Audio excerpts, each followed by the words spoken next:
یہ 20 سال کے بعد پیدا ہوا ہے. اس کی ایک بہن ہے 19 سال، یعنی کہ 20 سال اس کی عمر ہے، اور 20 سال بعد یہ پیدا ہوا ہے. اس کی بہن کی انگیجمنٹ بھی ہوئی ہے. اب سٹوری سنیں. اس کی والدہ کو جب اللہ تعالیٰ نے امید سے کیا تو اس کے بعد کیا ہوا؟ آپ کو پتہ ہے ایک پروسیس ہوتا ہے کہ عورتوں کی جو ماہواری ہے وہ پھر بند ہو جاتی ہے جب بچے پیدا ہونے والے ہوتے ہیں. تو ان کو ساتھ ساتھ وہ بھی چل رہی تھی. بیمار ہو گئیں، تھوڑا مسئلہ ہو گیا، ڈاکٹرز کے پاس گئیں.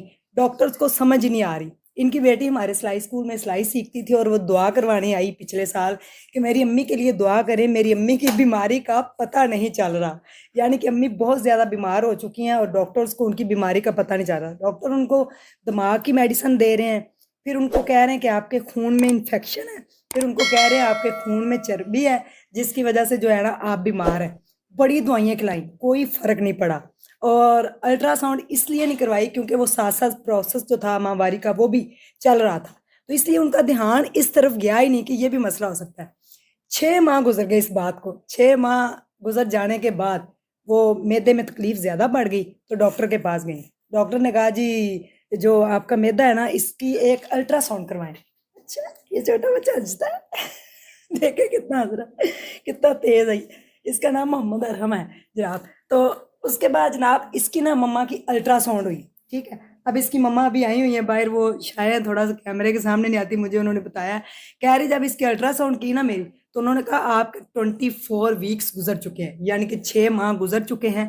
کہتی میرا منہ کھلا کا کھلا رہ گیا کہ یہ کیا ہو گیا، میری تو بیٹی کی انگیجمنٹ ہوئی ہوئی ہے، لوگ کیا کہتی پہلے میں نے بڑے علاج کرائے تو سارے مجھے کہتے تھے آپ کی ایک ہی ایک بیٹی ہے، اس کی شادی کر دو گی تو پھر بعد میں کیا کرو گی، تو اللہ سے ایک بچہ اور مانگ لو. کہتی میں نے صبر کر لیا. میں نے کہا صبر کے ساتھ جیتی ہوں تو مجھے لگتا ہے کہ میرے نصیبوں میں ایک ہی بیٹی ہے.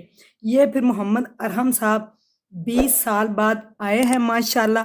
6 ماہ کے بعد پھر پتہ چل گیا ماں کو کہ وہ پریگننٹ ہے. ٹھیک ہے، اور کہتی میں تو ہکی بکی اور ہنس رہی تھی، ابھی بتا رہی تھی کہ میرے خون میں انفیکشن بتایا گیا اور مجھے بتایا گیا کہ آپ کے خون میں چربی ہے، آپ کے دماغ کا ٹیسٹ کیے گئے، MRI سی ٹی اسکین، پتہ نہیں سب کچھ کروا لیا لیکن پتہ ہی نہیں چل رہا.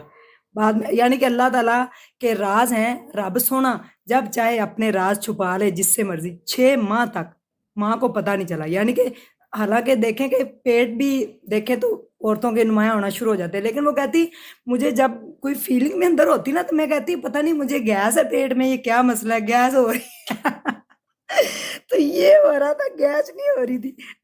ٹوپی تارے ٹوپی تارے. تو یہ محمد ارحم صاحب ہے. میں نے کہا آج آپ لوگوں کے ساتھ یہ سٹوری شیئر کرتی ہوں کہ رب سونا جب چاہتا ہے نا، جس پہ اپنا کرم چاہتا ہے وہ کرم کر دیتا ہے.